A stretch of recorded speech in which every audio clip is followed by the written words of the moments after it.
안녕하십니까. 저작거리에서 바라본 20세기에서 오늘 1974년입니다. 1974년에 포르투갈에서는 독재자가 하야하네요. 카네이션 혁명이라고도 불립니다. 그리고 미국에서는 워터게이트 사건으로 닉슨이 하야하고요. 1974년 백남준이 TV 부처를 발표합니다. 실시간 폐쇄회로 피드백으로 부처 형상, TV 수상기에 자신의 형상 떠 있는 화면을 바라보고 있는 그런 설치 작품이에요. 다양한 버전이 있고요. 백남주는 1958년에 독일에서 존 케이지를 만나서 피아노를 부수거나 텍타일을 자르는 등의 이런저런 해프닝에 참여합니다. 그리고 60년대 플럭서스 운동에 합류해서요. 뭐 여러 퍼포먼스 그리고 첼리스트 샬론 보어맨과 함께 여러 가지 파문을 일으키는 그런 퍼포먼스 그리고 비디오 기술, 첼로 연주와 더불어 퍼포먼스에 접목시킨 그런 일련의 작업도 발표하기 시작하죠. 대략 1971년 경이네요. 전자공학 발전을 예술과 접목시키려는 백남준의 의도는 1974년 록펠러 재단에 보낸 제안서 후기 산업 사회를 위한 매체 기획안, 예, 전자고속도로, 일렉트로닉 슈퍼하이웨이라는 표현에 집약되어 있습니다. 백남준의 말입니다. 새로운 전자고속도로 건설은 더욱 거대한 사업이 될 겁니다. 뉴욕과 로스앤젤레스를 잇는 강력한 전송범위와 확장해서 작동하는 전자통신망, 대륙간을 연결하는 위성통신망, 파동 유돌 기술, 효율적인 동축 케이블, 그리고 훗날 레이저빔 광섬유 등을 통해 세계 구석구석이 연결된다고 가정할 때 비용은 달 착륙과 거의 비슷하지만 부산물 측면에서 더 큰 이점이 있을 겁니다. 확실히 전자공학과 사이버네틱 기술의 혁신적인 전개에 대한 백남준의 전망은 시대를 앞서간다고 할 수 있습니다. 백남준의 말이죠. 화장실에 종이만 제외하면 종이는 죽었다. 1984년 1월 1일 새해 백남준이 기획하고 디자인한 매체 작품 굿모닝 미스터 오웰이 미국, 프랑스 그리고 독일, 한국을 위성으로 연결해 미국의 공영 TV 방송국을 통해서 세계 2,500만 시청자들에게 생방송된 실험적 작업. 1984년으로 오웰이 바라본 어두운 인류의 미래에 대한 백남준의 긍정적인 비전이라 말할 수 있을 겁니다. 존 케이지, 알렌 긴즈버그, 요제 보이스, 로리 앤더슨 등이 참여한 이 작업은 이를테면 텔레커뮤니케이션 아트를 선구한 시도로도 평가받습니다. 하지만 저작거리 보통 사람이 내 경험으로 볼 때 매체 예술가로서 백남준의 작업은 TV 수상기라는 틀에 브라운관 화면이라는 화폭에 띄운 영상의 감성적 작용의 의미가 있다기보다는 TV 수상기를 설치예술의 소재로 가져와 작품 주변에 독특한 대기권을 창출하는 설치 예술가로서 더 의미가 있지 않나 생각됩니다. 백남준의 퍼포먼스 예술가로서의 작업은 차치하고요.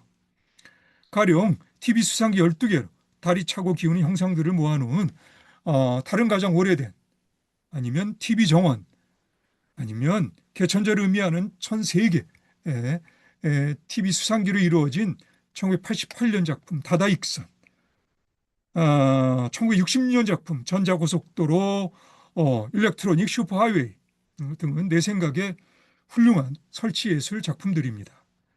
백남준의 말입니다. 달을 발견했어요. 텔레비전에서 우연히요. 가장 오래된 텔레비전은 달이에요. 네, 백남준의 말처럼 달이 가장 오래된 TV고 어쩌면 별자리들이 가장 오래된 영화일 수도 있겠지만 저작거리 보통 사람인 나에게 TV 수상기 너머를 바라보고 있는 백남준의 시선이 어디를 가리키고 있는지는 부끄럽게도 아직 확실치는 않습니다. 1986년 굿모닝 미스터 오웰의 후속 작품으로 백남준이 연출한 바이바이 키플링은 키플링이 1889년에 쓴 이야기시 동과 서의 발라드 첫 번째 연 동쪽은 동쪽이고 서쪽은 서쪽이다. 결코 이 둘은 만날 수 없다. 라는 첫 번째 연에 대한 반발로 한국과 미국, 일본이 위성으로 만나 생방송으로 진행했던 텔레커뮤니케이션 아트 작업이라 할 수 있습니다. 어쨌든 21세기 SNS와 AI 시대, 아직 어떤지는 확실치 않으나 굿모닝 미스터 웰이나 바이바이 키플링에 내포되어 있는 추정컨대 백남준과 바라보는 곳과 같은 곳을 바라볼 수 있기를 저작거리 보통 사람 나는 희망합니다. 네, 참고로 키플링의 발라드는 결국 동가서가 하나가 되는 이야기입니다. 같은 시의 세 번째 연 But there is neither east nor west, border nor breed nor birth만 봐도 키플링의 작업 의도가 분명하죠. 예. 그러면 백남준의 작품 몇 점을 같이 볼까요? 이 작품이 TV 붓다입니다. 예. 특별한 분위기를 설치 예술가로서 백남준은 창출하고 있죠. 예. 예.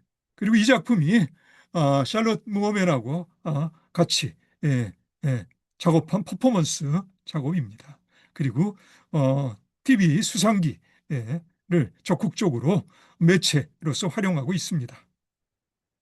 이 작품이 백남준 매체 예술의 중요한 출발점, 다른 가장 오래된 1965년 작품입니다. 12개의 TV 수상기에 이렇게 차고 기우는 그런 달의 이미지들이 담겨 있습니다. 그리고 TV 가든이고요. 그리고 다다 익선입니다. 과천 현대미술관에 있죠. 그리고 일렉트로닉 슈퍼 하웨이 전시 설치의 작품입니다. 자, 이 작품에 대한 얘기는 잠시 후에 하겠습니다. 저작거리 보통 사람이 내 생각에도 퍼포먼스에 대한 백남준의 감각은 탁월한 데가 있죠. 하지만 백남준의 무언가 비일상적이고 심상치 않은 퍼포먼스와 비교할 때 1973년 미국의 미술가 미어 레더맨 유켈리스의 퍼포먼스 하드포드 청소는 그 일상적이고 심상한 모양새에서 무언가 생각할 거리를 줍니다. 대학에서 석사학위까지 마치고 미술가를 꿈꾸었지만 남편과 아이를 책임지는 아내와 엄마 역할에 충실해야만 했던 유켈리스는 1969년 유지관리 미술 선언문 Manifesto for Maintenance Art를 발표합니다. 이 선언문은 저작거리 보통 사람들의 청소와 같이 일상적이고 대수로울 것 없는 노동이 왜 문화적으로 소외되어져야 하는가에 대한 나름대로 절실한 외침입니다. 그래서 유켈리스는 미국의 하트포드에 있는 오래된 공공미술관 워즈워스 학당미술관의 안팎을 청소하고 유지 관리하는 퍼포먼스를 실행에 옮기죠. 1977년 이래 지금까지 유켈리스는 뉴욕시 위생국 소속의 무보수 퍼포먼스 예술가로서 활동하고 있고요. 어떤 의미에서 그녀의 청소 유지 및 관리 퍼포먼스는 생태 예술과도 밀접한 관련이 있을 듯 싶네요. 바로 유켈리스의 퍼포먼스 이미지입니다. 정말로 꼼꼼히 열심히 미술관 바닥을 닦고 있는 유켈리스의 모습입니다. 1974년 앞에서 비트 세대 작가들을 다룰 때 잠깐 언급했던 미국의 작가 게리 스나이더는 시집 거북이의 섬을 발간합니다. 심층 생태학의 개관 시인이라고도 불리는 스나이더가 1970년에 발표한 생태주의 선언문 4가지 변화가 이 시집에도 포함되어 있어요. 스나이더가 4가지로 꼽은 변화들은 인구, 오염, 소비, 변혁입니다. 그리고 스나이더가 변혁으로 꿈꾸는 것은 과격하고 폭력적인 변혁이 아니라 명상적이고 평화로운 생태학적 변혁이죠. 1969년에 스나이더는 시 곰 스모키 경전을 써서 무료로 배포하고요. 이 시는 삼림을 감시하는 곰의 모습으로 현현한 법신 비로자나불 부처님의 말씀입니다. 그리고 스나이더 본인이 삼림 감시원으로도 일했었고요. 곰 스모키 경전의 내용은 대략 1억 5천만 년 전에 비로자나불이 130억 정도의 모든 전제들에게 행한 법문을 통해 미래의 감각적 욕망과 세속적 가치들에 물든 미국의 삼림을 감시하는 곰 스모키의 모습으로 나타나 그 눈먼 집착과 분노를 얼룩진 번뇌를 다스릴 진언을 전파하고 인연 있는 모든 생명들이 자연과 더불어 평화로운 세상이 도래할 수 있게끔 헌신하겠노라는 선언입니다. 그리고 시는 이렇게 마무리되죠. 이제 이 경전을 암송하고 실천하는 자들은 애리조나와 네바다 모래 아래 숲처럼 무서운 공덕을 쌓을 것이다. 이 경전은 뒤엎은 기름띠로부터 지구를 구하는 데 도움이 될 것이며 그로 인해 인간과 자연은 조화의 시대로 접어들 것이다. 남자, 여자 그리고 무 생명들은 사랑과 보살핌을 얻을 것이며 언제나 잘 익은 열매를 먹고 소나무 아래 햇볕 좋은 자리에 앉을 수 있을 것이다. 그리하여 궁극에는 위 없는 완전한 깨달음을 얻게 될 것이다. 우리는 그렇게 들었다. 스나이더는 이 시를 저작권 따위에 구애받지 말고 언제든 누구라도 원하는 만큼 복사하고 배포하기를 바랍니다. 작금의 생태학적 현실에 비춰보며 반세기 전에 쓰인 이 산문시는 얼마간 소박해 보일 터이지만 이 소박한 비전은 시인으로서 언어의 힘에 대한 그의 심지에서 비롯한 것입니다. 시라는 언어의 힘으로 저작거리 보통 사람들의 소란스럽고 번다한 마음의 몸체를 산산조각으로 부숴버리는 그 조각들로 선한 마음의 탑을 쌓을 수 있으리라는 비전이죠. 그렇게 저작거리 소란스럽고 번다한 현실을 넘어서서 고요하고 머리 굴림 없는 초월적 현실을 바라볼 수 있는 스나이더의 현실인식에 저작거리 보통 사람인 나로서도 공감대가 형성됨을 느낍니다. 내 생각에 이러한 초월적 현실인식은 무엇보다도 스나이더의 의도 없는 그런 의미에서 거칠고 생생한 그러면서도 걸림없고 머무 없는 자연과 꾸밈 없는 무생명들의 시적 표현을 통해 설득력 있는 소통성을 확보하게 되죠. 시인으로서 스나이더의 언어에 대한 입장은 이미 1959년 그 첫 번째 시집 쇠석과 한산에 실린 시 쇠석에서도 분명하게 드러납니다. 쇠석은 산에서 말이 다니기 좋은 길을 만들기 위해 미끄러운 바위에 놓은 작은 돌들을 말하는데 스나이더의 말입니다. 시는 형이상하게 매끄러운 바위에 놓이는 쇠석, 그리고 쇠석이라는 시의 앞부분입니다. 내 마음 앞에 이 단어들을 돌을 깔듯이 두어라. 손으로 단단하게 꼭꼭 눌러 그 장소에 잘 어울리게.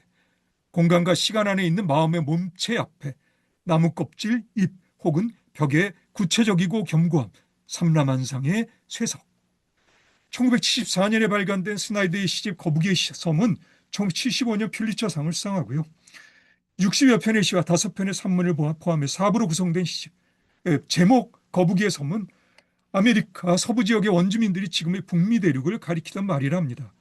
코요테나 독수리, 외갈이나 도요새 등과 같은 무짐승들에 대한 겸손과 경외심으로 고리지어진 공생관계, 원시림에 대한 존중과 삼나무 벌목과 같은 생태계 파괴에 내포된 인간의 탐욕과 인간 중심주의에 대한 경고, 삶과 자연의 생태학적 순환, 환경인식에 기대어 뿌리를 내리고 사는 장소에 대한 원주민성의 의미, 지금 그리고 이곳과 관련해서 원주민들과 생태계 생명체들이 보이는 지혜 등이 어우러져 저작거리 보통 사람인 나에게도 스나이더의 진정성이 느껴지는 시집이라 말할 수 있습니다. 이 시집에 실려있는 시들 중 이 인용된 부분들은 나중에 아래에 올려드리겠습니다. 이 시집에서 스나이더가 아이들에게 남기는 말입니다. 함께 머물고 꽃을 배우며 가벼이 떠나라. 존재하는 모든 것들에 대한 사랑은 창의성의 불꽃이며 내면의 기쁨에서 비롯하는 생명력이야말로 우리를 지탱하게 해줄 에너지의 원천이고 일상의 삶에서 반복되는 허드렛 일 그 자체가 길이라고 생각한 그렇게 노동과 명상의 중요성을 강조해온 스나이더가 1968년에 발표한 모든 존재에게라는 시입니다. 살아있다는 것. 9월 중순 아침에 맨발에 바지를 걷고 부츠를 들고 가방은 어깨에 메고 개울을 건널 때 햇살과 얕은 곳의 얼음, 북부 로키 산맥에서 얼음 개우물 속 바스락거림과 반짝거림, 발밑에서 발가락처럼 작고 단단한 돌이 구르고 차가워진 코에서 흘러내리는 콧물, 내면에서 맴도는 노래, 개울에서 울리는 음악, 심장에서 울리는 음악, 자갈 위에선 햇살의 냄새.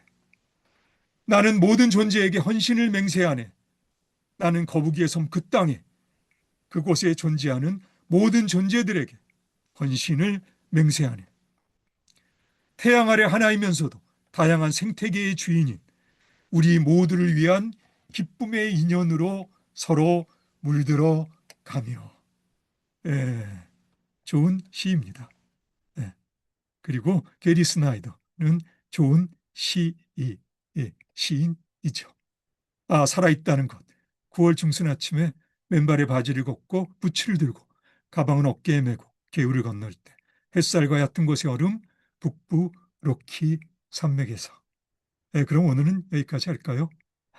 오늘도 수고 많으셨고요. 그럼 우리 다음에 다시 봅시다. 오늘도 수고 많으셨습니다. 다음에 다시 봅시다.